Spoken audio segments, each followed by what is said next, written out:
Now, in order for a bird to fly, it simply gets out of bed, takes a little bit of a walk, makes one singular decision: I'm going to fly, and it makes it so.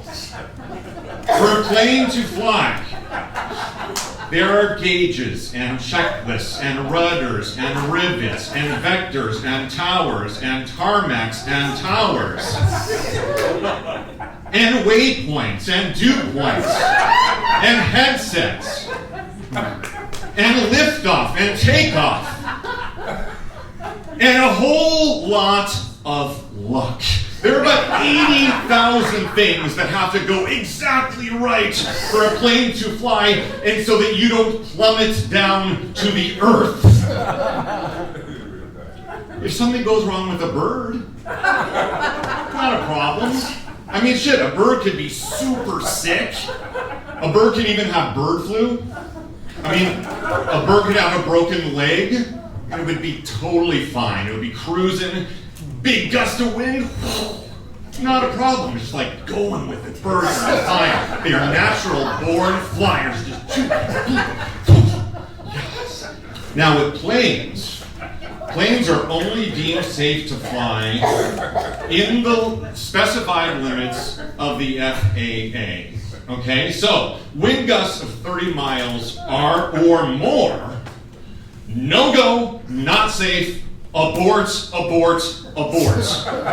Okay? But what about 29? See, that's always my concern, if it's just below the safety limits. So I was at the airport once, and I was getting ready to go on the plane, and I walked up to that desk, you know, the desk right before the, the laundry dryer lint tube that enters, goes to the plane. If you ever find yourself at that desk, you are either sad, angry, or broke. Most likely all of the above. So I go up to the little desk, and I was like, sorry, I was on my weather app, and I noticed that the wind gusts are at 29 right now, and I noticed that you're still allowing people to enter the plane.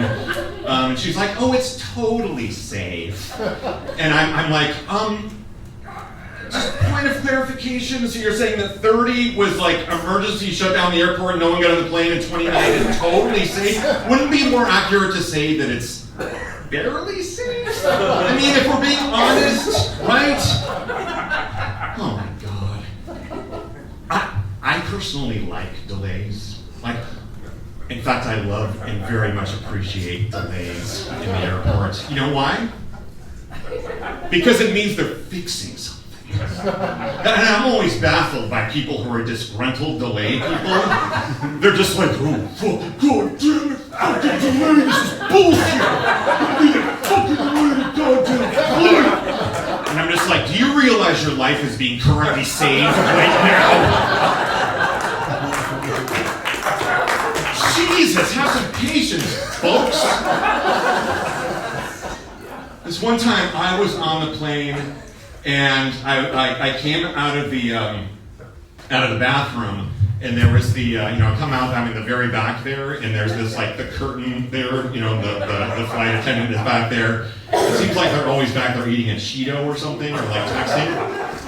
And right? Yeah. And I'm like, and it's like, oh, and all of a sudden, super strong, turbulent, just like crazy, okay? And I'm just like, and I open a little curtain, and I'm just like, do you ever get worried about the turbulence? And she's like, we're way too big. That would never happen. And I'm just like, do you have any idea what's actually happening right now? Do you realize we are 7 miles in the air? We are 60 miles from the beginning of space. We are 100 miles from the moon. We are 93 million miles from the sun. You're saying we're big? I'm feeling pretty fucking small.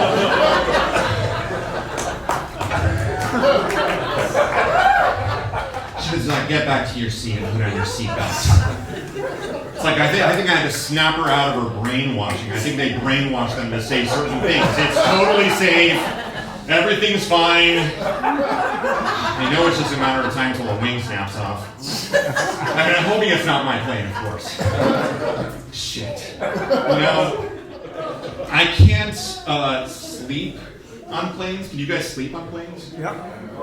Yeah, you can sleep. Somebody who can't sleep. I can sleep. No sleep. I can't sleep either. To be honest, I can't even watch a movie. I think I'm too like focused on the situation at hand. But I will say, what I can do and what I've gotten really, I kind of have an affinity for it, is the flight tracker. It's like the little plane. You follow that plane across the land. Yeah, I really like that. Took that thing once all the way from LA to Portugal. Yeah.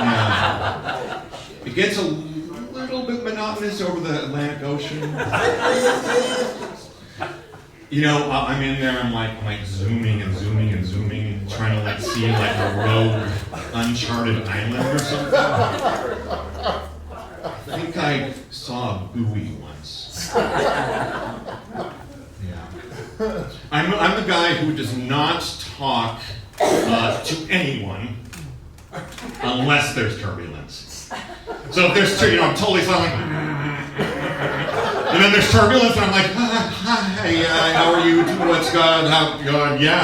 Nice notebook.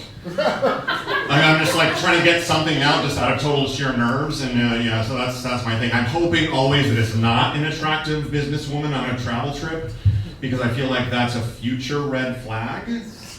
I mean, like you end up like dating them, and then soon enough you find out they're living in the same town, and then you propose to them, and you're at the bachelor party, and your friend is like, hey, how did you meet the woman? And you're like, I met her, she was on a business trip on an airplane. And then every guy is just like, dude, business trip on an airplane? That's how you met? And then you're like just riding with it. Then you get married, and then she, flies to, she goes on a business trip one weekend. She's like, I'm going on a business trip. And, and you're like, and then from that point on, you're just like, because they program you, and you're just like, how was the trip? Yeah, how was the flight? And you can't snap out of the jealousy. It's just like, so I will not talk to someone who's traveling on a business trip, no matter how hot they are. I am single, and after all that, you're like, yeah, that tracks. I know, I get it. But, it's tricky being single in LA, right? Is anyone else single in LA? I'm going to try to get a few phone numbers here. No, it's just that, but the problem is that I'm not just single in LA, I'm in my 50s, and I'm not a pet person. Okay, and I'm admitting that. I mean, I swear to God, in this town, if you're not a freaking pet person all in, you might as well have leprosy. I mean, I'm not even kidding. And I swear, it's there's so much that I have to say about it that I have to sing about it.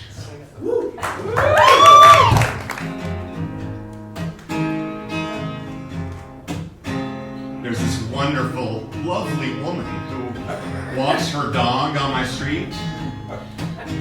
I don't have a dog. There's all these dudes who walk up to her with their dogs, chatting her up. She's totally receptive, of course. And I'm thinking, if I had a dog, I could meet her. Because she has a dog that she walks down my street.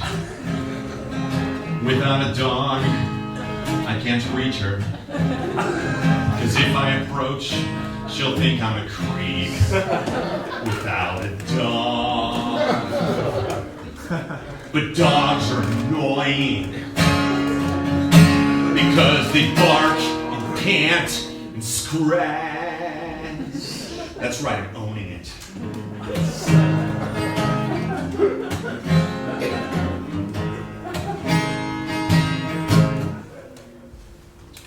If I had a cat, I could reach her, 'cause she walks by my window every day. My key would be perched up on the windowsill, and the lady would walk by and tell the cat, hey, and I would open the window. but I'm allergic to cats. And don't tell me your cat is hypoallergenic, cause it's not. Oh, I am not a pet person, and I'm at a disadvantage when the world's against an honest man who doesn't need a furry friend to make him feel whole, to make him think he's in control, cause he's really not, he's just bigger and has the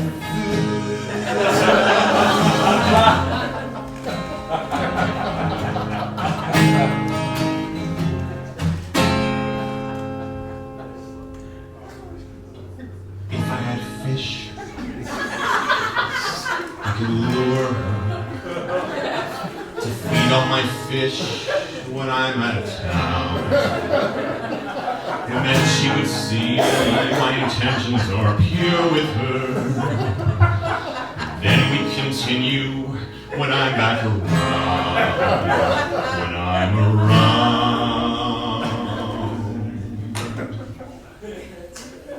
But fish, creepy, because their eyes are on the side. Oh, I am not a pet person, and I'm at a disadvantage when the world's against an honest man who doesn't need a furry friend to make him feel whole, to make him think he's in control, cause he's really not, he's just bigger than has the food. Cause he's really not, he's just bigger and has the food. Cause he's really not, he's just bigger and has the food.